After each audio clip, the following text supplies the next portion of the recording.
Welcome to the Sacred Heart Baseball Head Coaches Show. We do it every week, and we're with, of course, Nick Giaquino, the head coach of Sacred Heart Baseball, talk about the week that was and the weekend coming up.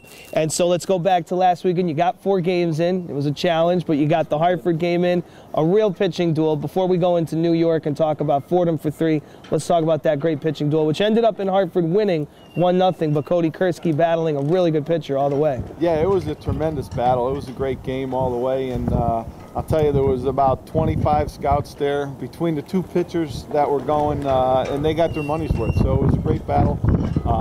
2 guys really at the top of their game battling against each other, and Hartford just was able to squeak a run out to win the game. Well, Saturday, though, you played as tight a baseball, I think, as you're going to see a team play in March for 16 innings. I mean, it was great defense. Not just the routine plays, but we saw a couple of great plays.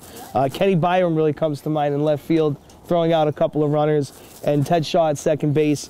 Lights out pitching from 2 starting pitchers, from Jeff Stoddard and Nick Leinigan.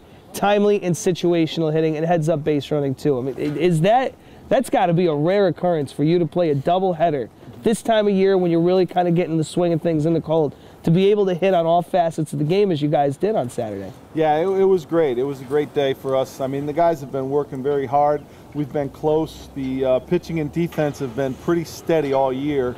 A couple untimely errors have hurt us, but for the most part, we've been playing really solid defense and getting the good pitching.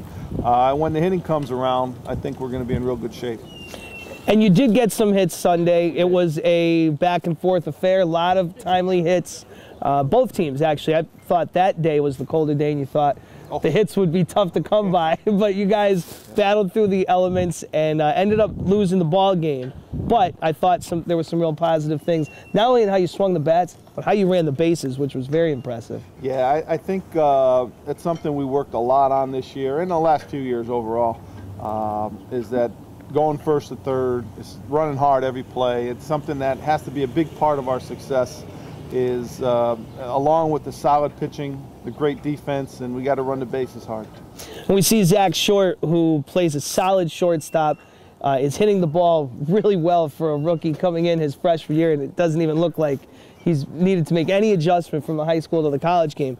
But that play when he was at third base, a strikeout, and a ball bounces off the catcher. Catcher looks him back, throws to first. He instinctually takes off for home, bang, bang play at the plate, beats it to tie the game. After going first to third, I believe it was that play, going first to third, to get himself in position.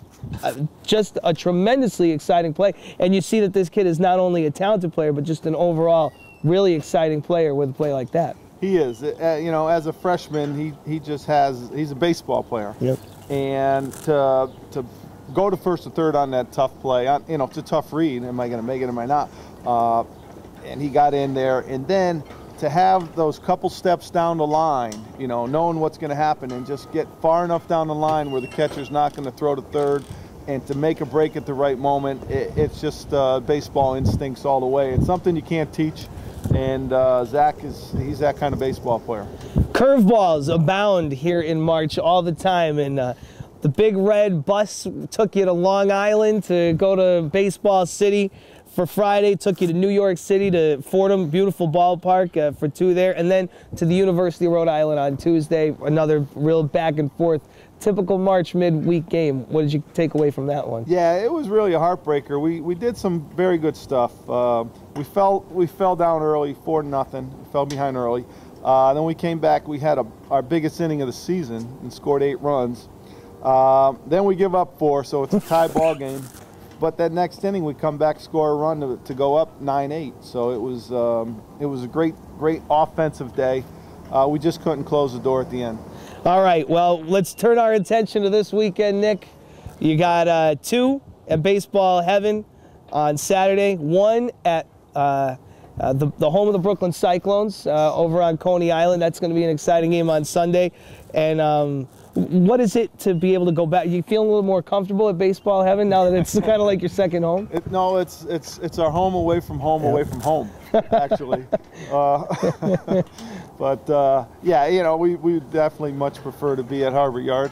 But we're just happy to be playing baseball this time of the year, where there's a lot of games that have been canceled throughout the country. So. All right, well, it's a Big Red matchup this weekend. You've got Cornell coming down from upstate New York. Sacred Heart, of course. You guys are affectionately sometimes known as Big Red. Big Red matchup, what do you think? Big Red matchup, you know, I don't know. I think there might be an expert who might have an opinion, and you might even be able to tell just by looking at him, you know. What do you think there, Big Red? Well, he's smiling, so I guess he likes Shoe Big Red this weekend. I think that says it all. That says it all.